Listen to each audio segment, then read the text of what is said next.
भुवनेश्वर महानगर निगम में आज अभियोग शुणाणी आरंभ। यह शुणाणी प्रति सोमवार पूर्वाह्न 11 अपराह्न 1:30 मध्य साधारण निर्वाचन पर विगत 3 मास बंद रही अभियोग शुणाणी।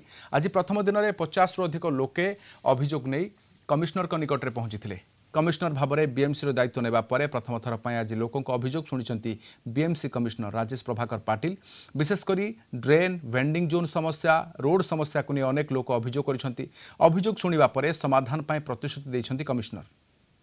मुकड़ा ड्रेन विषय थिला सेतरे वर्तमान जेतु क्लीनिंग समय रे भी किछि ड्रेन स्लैब भांगी जाउछि तो ताको आउ कि केमिति हमें भल भाव रे हमें क्लीनिंग रो व्यवस्था करि परिबा और परमानेंट व्यवस्था केमिति करबा से दिगरे हमें वर्तमान स्टेप नउछु। जगह रे लोकलाइज वाटर लॉगिंग होछि जार इमीडिएट किछि समाधान नहीं सेठी हमें पंप डिप्लॉय करिसु आ जो जगह रे धरंतु माने लॉन्ग टर्म किछि सॉल्यूशन दरकार अछि तो तापाई ताको एक्शन प्लान रे नै करी हमें टेंडर प्रक्रिया आरंभ कर देइछु। समस्या अछि कि सेठी गोटे अधपंथी रे ड्रेन करी ठिकादार छाड़ी पड़ी जोटा कि कभर स्लैब भी पड़नी।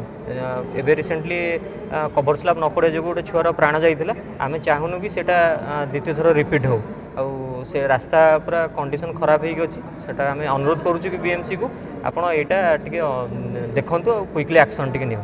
असराय वर्षा हेले आंठी पानी रे बसी गाँ को जाय पड़ुछि घर को जाय पड़ुछि यही सब समस्या नहीं कि विभिन्न विभाग एवं विभिन्न राजनेता मानक देखा करी अभियोग शुणाई किसी जबरदखल थिला ताको उच्छेद करने डाकबाजी जंत्र साहाय्य बीएमसी एनफोर्समेंट स्क्वाड ता प्रचार भी करते किंतु ताको कौन स्थगित रखागला से बाबद आम आज आसलु।